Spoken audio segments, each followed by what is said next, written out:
के चरणें में प्रणाम करतनी। हरेंद्र भैया के चरणें में प्रणाम। नीलम दीदी के चरणें में प्रणाम।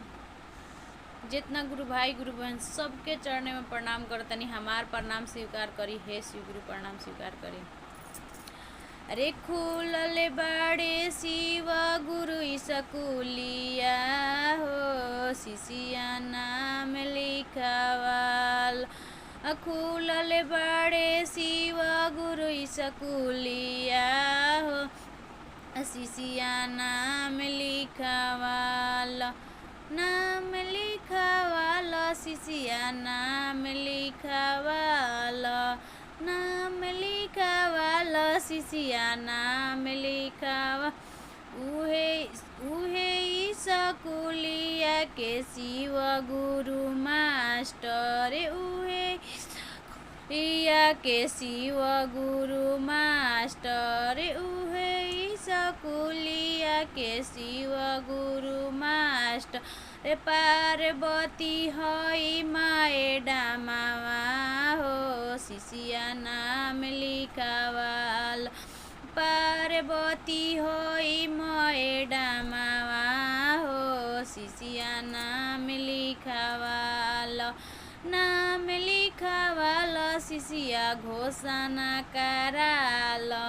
नाम लिखावाल शिशिया घोषणा कराल। अरे शिव गुरु खुलल स्कूलिया हो, शिशिया नाम लिखावाल। शिव गुरु के खुलल स्कूलिया हो, शिशिया नाम लिखावाल।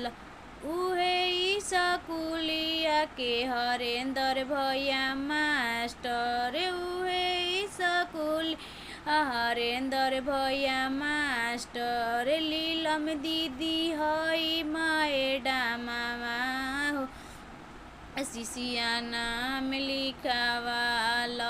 लीलम दीदी हई मैडमवा हो, शिशिया नाम लिखावाल। अरे खुलल बाड़े शिव गुरु स्कूलिया हो, शिशिया नाम लिखावाल। खुलल बाड़े शिव गुरु स्कूलिया हो, शिशिया नाम लिखावाल। नाम लिखावाल शिशिया नाम लिखावाल। नाम लिखावाल शिशिया नाम लिखावा।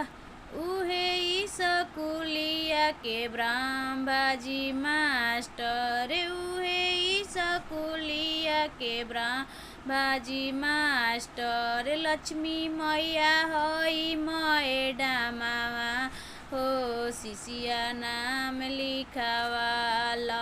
लक्ष्मी मैया हई मैडमवा हो, शिशिया नाम लिखावाल। शिव गुरु खुलल स्कूलिया हो, शिशिया नाम लिखावाल। शिव गुरु खुलल स्कूलिया हो, शिशिया नाम लिखावाल।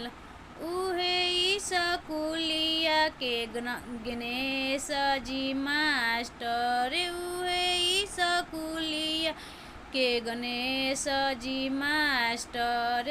लक्ष्मी मैया हई मैडमवा हो, शिशिया नाम लिखावाल। लक्ष्मी मैया हई मैडमवा हो, शिशिया नाम लिखावाल। नाम लिखावाल शिशिया नाम लिखावाल। नाम लिखावाल शिशिया घोषणा कराल।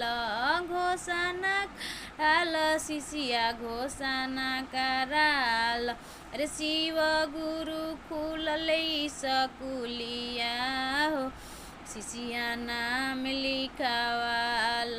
रे शिव गुरु खुलल स्कूलिया हो, शिशिया नाम लिखावाल।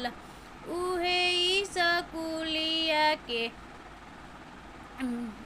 बराम भाजी मास्टर उहे सकू स्कूलिया के ब्रह्माजी मास्टर उहे स्कूलिया के ब्रह्माजी मास्टर गुरु बहिनी हई मैडमवा हो शिष्या नाम लिखवाल